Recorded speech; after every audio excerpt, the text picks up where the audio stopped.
First of all మనకి ఆ, గురుస్థాన్ అరుణాచలం మరి సాధనకి అనువైన ప్రదేశం.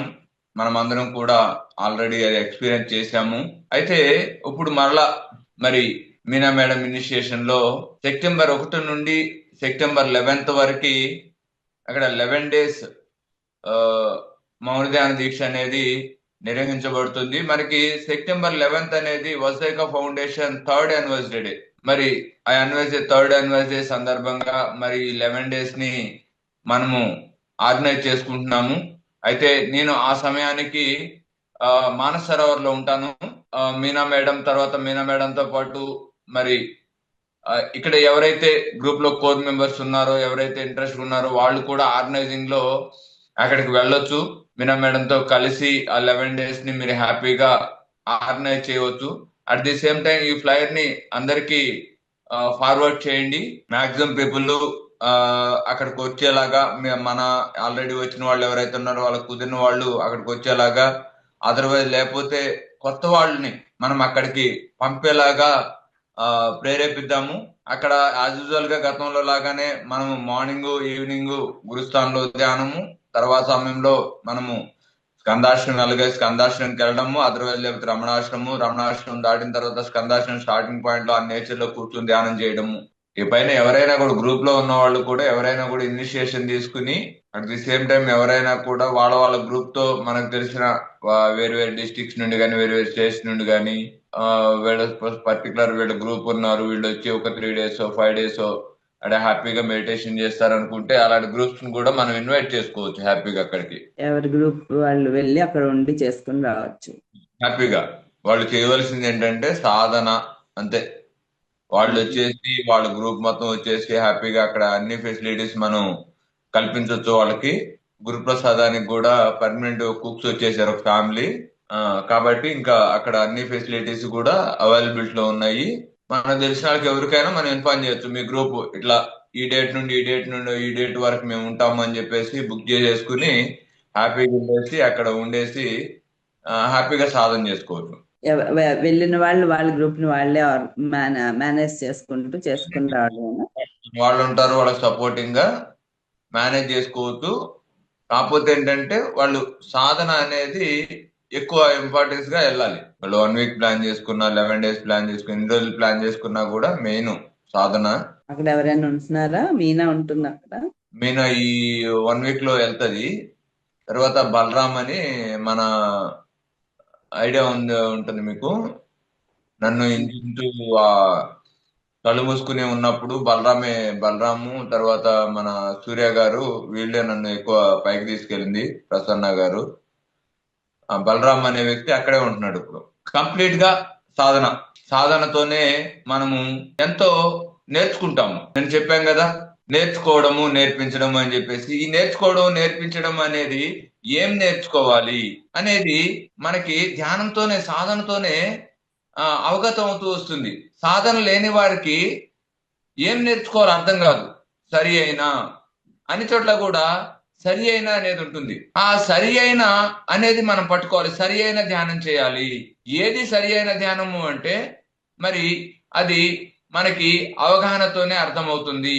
ఈ రోజు యూట్యూబ్ లో కొడితే ధ్యానం అని కొడితే 1000 రకాల పద్ధతులు వస్తాయి. నాకు రాత్రి ఒక అతను తనకి ఏదో ఒక చిన్న క్లారిఫికేషన్ కావాలని చెప్పేసి నాతో మాట్లాడినప్పుడు ఆయన చెప్పాడు, నేను ఒక 3-4 ధ్యాన పద్ధతుల్ని అనుసరిస్తున్నానండి, ప్యారలల్ గా చేస్తూ ఉన్నాను, నాకు ఇలా ఇలా అనిపిస్తుంది, ఇలా ఇలా ఏదో చిన్న చిన్న ఇష్యూస్ వస్తున్నాయి, అది ఎందుకు వస్తుంది అని నన్ను మీరు ప్రశ్నించారు. ప్రశ్నించినప్పుడు నేను ఒకటే చెప్పింది తనకి, మనం సాధన చేస్తున్న క్రమంలో మనకి ఏమవుతుంది అంటే మనము త్వరగా ఎదగాలి, ఈ రోజుకి ఈ రోజే బుద్ధుళ్ళు అయిపోవాలి, ఈ రోజుకి ఈ రోజుకే కంప్లీట్ గా జీవితంలో ఉన్న సమస్యలన్నీ వెళ్ళిపోవాలి, ఈ రోజుకి ఈ రోజే ఆ సకల సమృద్ధులన్నీ కూడా జీవితంలోకి వచ్చేయాలి. దీనికి ఏం చేయాలి? మనం మనీ మంత్ర ధ్యానం చేయాలా, లేకపోతే కుండల్ని యాక్టివేషన్ చేయాలా, అనాహతం ఈ రోజే ఓపెన్ అయిపోవాలా? ఈ విధంగా మనకి గూగుల్లో కొడితే వచ్చేస్తే ధ్యానాలు. కాబట్టి ఇలా మనం పని కట్టుకుని ఏ పని చేయనవసరం లేదు. మనం కేవలము ఒక సరి అయిన సాధన మొదలు పెట్టాలి. ఈ సరి అయిన సాధన ఎప్పుడైతే మొదలు పెడతామో సహజంగానే మనం తీసుకునే ఎనర్జీ ఎక్కడ అవసరం ఉందో అక్కడికి వెళ్ళి అక్కడ హీలింగ్ ప్రాసెస్ ని చేయడం జరుగుతుంది.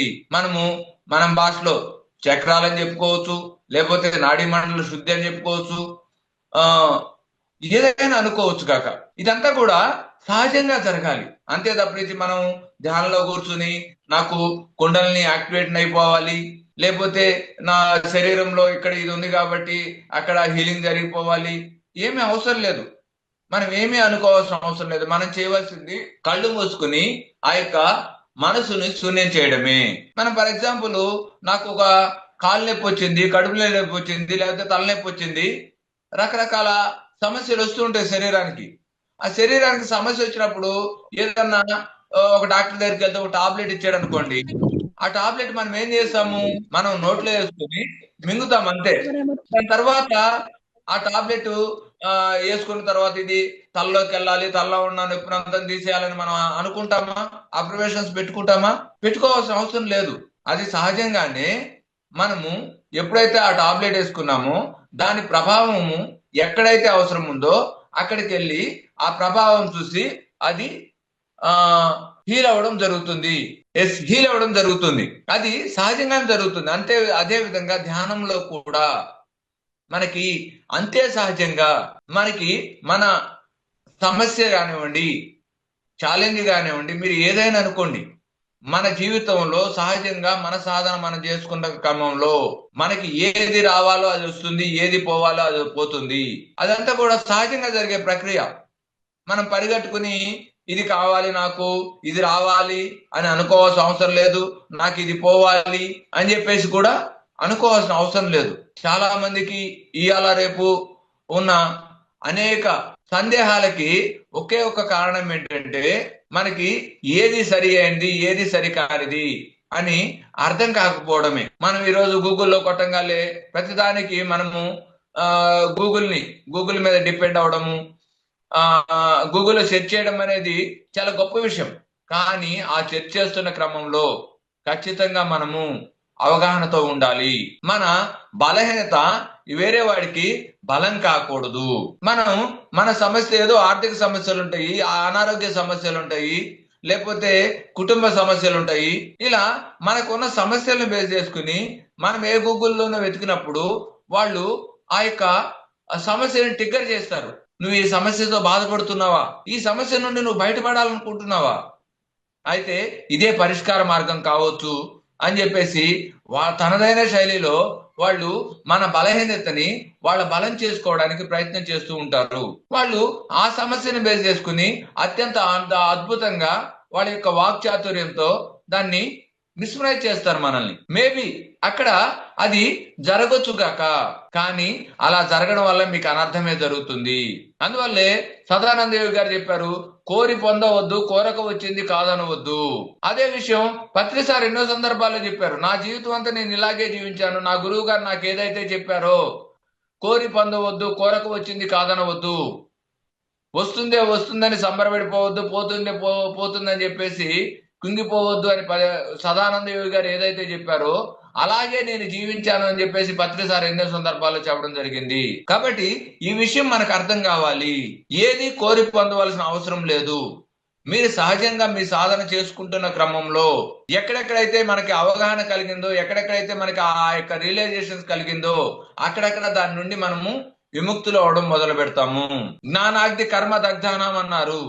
జ్ఞానంతో మాత్రమే కర్మ దగ్ధం అవుతుంది. కాబట్టి ఆ జ్ఞానం రావాలంటే ఏం కావాలి అంటే మనకి అవగాహన పెరగాలి. మొన్న ఎవరో చెప్తున్నారు, లక్ష్మి గారు చెప్తున్నారు, సురేష్ ప్రతిరోజు గురుప్రసాదం గురించి కూరగాయలకి మార్కెట్కి వెళ్తుంటారు. సురేష్ ఒకసారి గట్టి క్లాప్ చేద్దాం మనం. సురేష్ ఎంత సేవ చేస్తుంటాడో. మరి సురేష్ స్టార్టింగ్ డేస్ లో ఆ మార్కెట్కి వెళ్ళినప్పుడు ఎలాంటి కూరగాయలు రావాలో, ఎలాంటి కూరగాయలు తేవాలో, అది ఫ్రెష్గా ఉన్నవి, ఫ్రెష్గా లేనివి తనకి అవగాహన ఉండేది కాదు. కానీ రోజు వెళ్ళటం వల్ల తనకి తెలియక అవగాహన ఆటోమేటిక్ గా అది పెరిగింది, ఎక్స్పీరియన్స్ వచ్చింది, అనుభవం వచ్చింది. ఓకే, ఇది తీసుకోవాలా, ఇది తీసుకోకూడదా, ఇలా ఉంటే మంచిదా, ఇలాగుంటే మంచిది కదా అని అవగాహన వచ్చి అప్పటి నుండి తను ఆ యొక్క సెలెక్ట్ చేసుకోవడంలో ఇంప్రూవ్మెంట్ అనేది పెరిగింది. ఇది ఎలా పెరిగింది అంటే తను రోజు వెళ్ళడం వల్ల ఆ సాధన రోజు అక్కడ అదే క్రమం తప్పకుండా అదే పని చేయడం వల్ల దానిలో నైపుణ్యత వచ్చింది ఆటోమేటిక్ గా. ఆ యొక్క నైపుణ్యం ఏం చేస్తుందంటే దానిలో మనల్ని నిష్ణాతులను చేస్తుంది. రేపొద్దున ఇంకోరికి ఆ యొక్క విషయంలో గైడ్ చేసే స్థాయి పెరుగుతుంది. అదే విధంగా మనము ధ్యానం సాధన చేస్తూ ఉండాలి. ఆ సాధన చేస్తున్న క్రమంలో మనకి అవగాహన పెరుగుతుంది. దానిలో గ్రాస్పింగ్ పవర్ ఎలా తీసుకోవాలి, ఈ విషయాన్ని ఎలా అర్థం చేసుకోవాలి అనేది మనకి అర్థమవుతుంది. ఎప్పుడైతే ఆ అవగాహన స్థాయి పెరిగిందో అక్కడ ప్రతి విషయంలో కూడా మనము సరి అయిన జ్ఞానాన్ని తీసుకోగలుగుతాము. అప్పుడు ఎదుటి వాళ్ళ వైపు ఏలెత్తి చూపము. మొన్న మన గురుసేన సభ్యులు రాజు గారు అక్కడ ధ్యానీభావలో ఒక అద్భుతమైన క్లాస్ చెప్పారు. ఆయన ఆ క్లాస్ చెప్తున్న సందర్భంలో ఒక సందర్భాన్ని చెప్పారు, చాలా నచ్చింది నాకు.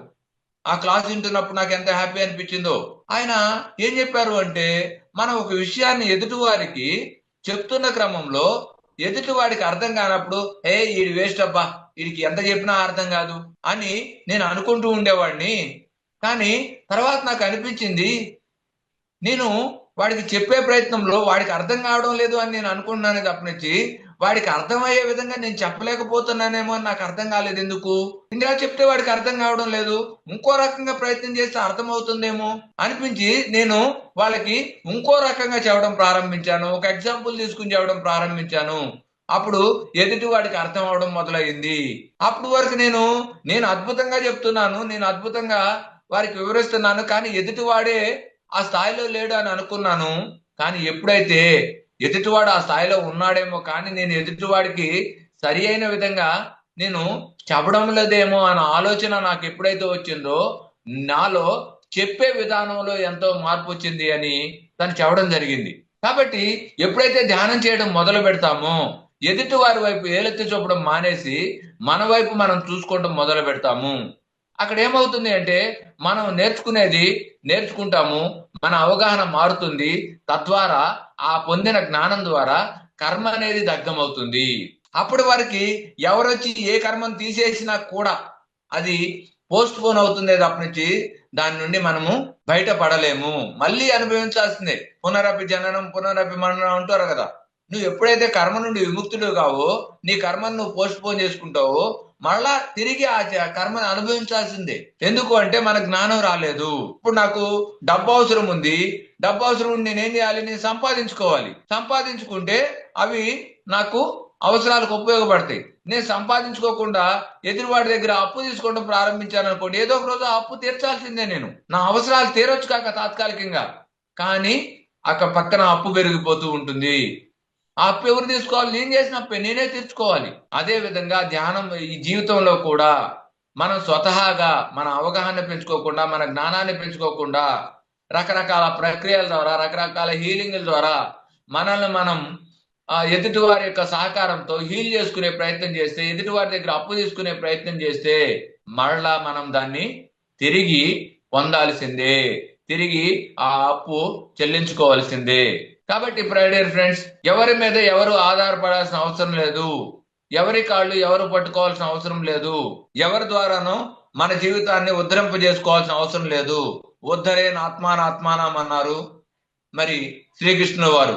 అపో దిపో భవ అని చెప్పారు బుద్ధ భగవాన్. కాబట్టి మన జీవితాన్ని మనమే ఉద్ధరించుకోవాలి. ఆ ఉద్ధరించుకునేలాగా మనం మారాలి, మనం ఎదగాలి. దానికి ఉన్న ఏకైక పరిష్కార మార్గము సాధన, సరి అయిన సాధన. ఆ సరి అయిన సాధన మాత్రమే మనల్ని ఉన్నత శిఖరాల వైపు తీసుకెళ్తుంది. మనల్ని మనంగా గుర్తించేలాగా, మనకి ఏదైతే సాధించడానికి వచ్చామో, ఏదైతే నేర్చుకోవడానికి వచ్చామో అది నేర్చుకునేలాగా ఆ సాధన ఎంతగానో దోహదపడుతుంది. కాబట్టి మై డియర్ ఫ్రెండ్స్, మనము ఈ రోజు తెలుసుకోవాల్సిన విషయం ఏంటంటే సరి అయిన సాధన చేయడం, అది ఒక్కటే మనం చేయవలసిన పని. మరి ఏమి చేయవలసిన అవసరం లేదు. ఏది చేస్తే మరి ఏమి చేయవసరం లేదో అదే ధ్యానము. అన్ని సమస్యలకి ఏకైక పరిష్కార మార్గము ధ్యానం మాత్రమే. కాబట్టి మనం ఎవరికి ఏమి ఇవ్వాల్సిన అవసరం లేదు, ధ్యానం చెప్తే చాలు. వారి జీవితంలో సకలము మనం అందించినట్లే. కాబట్టి ఈ విషయం పట్ల మనము ఎరుకుతో ఉందాము. మనకి ఆల్రెడీ సరి అయిన ధ్యానాన్ని, సరి అయిన ధ్యాన పద్ధతిని బ్రహ్మర్షి పితామహ పత్రిజీ గారు ఎన్నో ఆయన తెలుసుకుని ఏది సరి అయిందో ఏదో సరిగానిదో ఎన్నో విశ్లేషించి చివరాఖరికి మనకి ఒక బుద్ధుడు చెప్పిన ఆనాపానసతి ధ్యానాన్ని మనకి అందించడం జరిగింది. మళ్ళీ మనం వెతకాల్సిన అవసరం లేదు. ఇప్పుడు ఏది సరి అయింది ఏది సరికానిదని ఆయన వెతికే మనకిచ్చారు. ఇది ఒక బుద్ధుడే కాదు, కాయప్టూర్లో గని ఉన్నది అని చెప్పేసి మరి అన్నమాచార్యులు చెప్పారు. ముక్కులోన గాలి మరి ముక్తికి దారే అని చెప్పేసి యోగి వేమన గారు చెప్పారు. ఇలా అందరూ కూడా ఈ యొక్క ఉచ్ఛ్వాస నిశ్వాసల గురించే చెప్పడం జరిగింది. ఒక్కొక్కరు ఒక్కొక్క విధానంలో చెప్పారు, అంతే. ఎవరు చెప్పినా అదే చెప్పారు. చివరికి మనందరికీ అర్థమయ్యే రీతిలో మరి పత్రి సారు ధ్యానం అంటే శ్వాస మీద ధ్యాస అని చెప్పారు. ఆయన ఎంతో విశ్లేషించారు, ఎన్నో తెలుసుకున్నారు, ఎన్నో ఆర్గనైజేషన్కి వెళ్ళారు, ఎన్నో పుస్తకాలు చదివారు. దేనికోసమయ్యా అంటే ఏది సరి అయినదో తెలుసుకోవడం కోసము. మరి అంత విశ్లేషించి అంత చేసిన తర్వాత ఆయన మనకి దాన్ని ఈజీ చేసి సింప్లైజ్ చేసి మనం అంత ప్రయత్నం చేయకుండానే మనకి అది మనకు అందించారు. ఇప్పుడు మనం చేయవలసింది ఏంటి? దాన్ని మనం సాధన చేయడమే మనం చేయవలసింది. ఆల్రెడీ ఆహారం మన ముందు మన ప్లేట్లో ఉంది, వడ్డించబడింది. మనం తినడం ఆహారాన్ని సంపాదించుకోవాల్సిన అవసరం లేదు, తినడం మనం చేయవలసింది. నువ్వు ఏ ధ్యానాన్ని విశ్లేషించాల్సిన అవసరం లేదు. ఆల్రెడీ సరి అయిన ధ్యానాన్ని పత్రి సార్ మనకు అందించారు. దాన్ని సాధన చేయడమే మనం చేయవలసింది. ఈ రోజున మనం చేస్తున్న ఏదైతే సాధన చేస్తున్న ధ్యానాన్ని నలుగురికి చెప్పడమే మనం చేయవలసింది. ఇది చేస్తే చాలు, మరి ఏమీ చేయవలసిన అవసరం లేదు. అన్ని అవే వస్తాయి మన దగ్గరికి. మనము ఇలా అనుకుంటే అలా మేనిఫెస్ట్ అయిపోతుంటుంది మన జీవితంలో ఏదైనా కూడా. కానీ మనకి తెలియాలి ఏది అవసరమో ఏది అవసరం లేదో. ఏది అనుకోవాల్సిన అవసరం లేదు, అవుతుంది. మన శక్తికి మనం అనుకుంటే మనం చేస్తున్న సాధనకి ఏదైనా అవుతుంది. కానీ ఏది అనుకోవాల్సిన అవసరం లేదు. నువ్వు సహజంగా పోతున్న క్రమంలో నీ యొక్క ఇంట్యూషన్స్ నీకు చెప్తూ ఉంటాయి నువ్వు ఎటువైపు వెళ్ళాలో, నీ జీవితంలో ఏం జరగాలో. ఆ ఇంట్యూషన్స్ దారి చెప్తూ ఉంటాయి, దారి ప్రకారం పోతూ ఉంటాం, అంతే. నువ్వు దేన్ని పని కట్టుకుని కోరుకోవాల్సిన అవసరం లేదు. ఈ యొక్క అవగాహన మనకు ఖచ్చితంగా కలగాలి. వాళ్ళ జీవితంలో అది ఉంది, వీళ్ళ జీవితంలో ఇది ఉంది, మన జీవితంలో లేదే.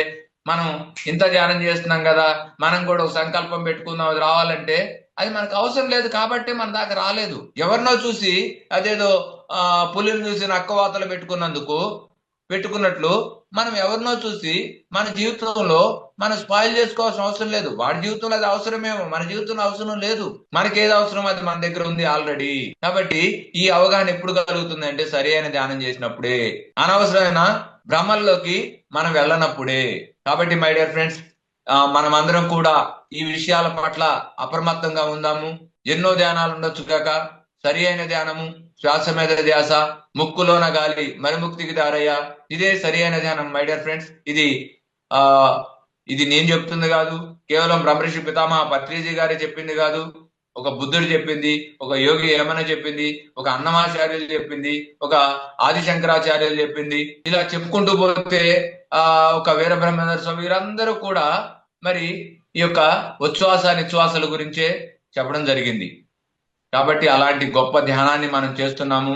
దాన్ని విశ్వసించండి, హాయిగా సాధన చేయండి. అందరం కూడా మరి ఆ యోగీశ్వరులాగా మనమందరము గొప్పగా ఎదుగుదాము. ఎంతో మందికి మనము ఏది చెప్పనవసరం లేకుండా మన జీవన విధానమే వాళ్ళకి ప్రేరణ కలిగించేలాగా మన యొక్క ఎదుగుదల ఉండాలి అని, దానికి తగ్గ సాధన మనం చేయాలని మనస్ఫూర్తిగా ఆకాంక్షిస్తూ thank you very much friends. Thank you.